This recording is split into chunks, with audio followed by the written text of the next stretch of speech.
સરકાર શ્રી બાળકો વધુમાં વધુ નિશાળે આવતા થાય તેવા અભિગમ સાથે પ્રયત્ન હાથ ધરવામાં આવતા હોય છે. શાળા પ્રવેશ, કન્યા કેળવણી, રમતગમત વગેરે કાર્યક્રમ આપે છે. તેવામાં વાત કરીએ તો કાંકરેજ તાલુકાના નાથપુરા ગામે બાળ મેળાનું આયોજન કરવામાં આવ્યું હતું.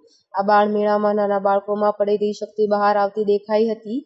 અમારા રિપોર્ટર જીડી ગજ્જર શાળાએ પહોંચીને જાત નિરીક્ષણ કર્યું હતું અને નાના બાળકો સુંદર ચિત્ર, ફૂલઝાડમાંથી ચિત્ર, રંગોળી તેમજ માટીકામમાંથી રમકડા બનાવતા બાળકો કેમેરામાં કેદ કર્યા હતા. આ બાળ મેળામાં બાળકો ખુલ્લા મનથી પોતાની પડેલી શક્તિને બહાર લાવતા જોવા મળ્યા હતા. એક ઠંડક વાતાવરણમાં બાળકો બાળ મેળાની મોજ લઈ રહ્યા હતા. શાળાના શિક્ષકગણ પણ બાળ મેળામાં જોડાયા હતા અને તેમને પ્રોત્સાહન આપતા નજરે પડ્યા હતા.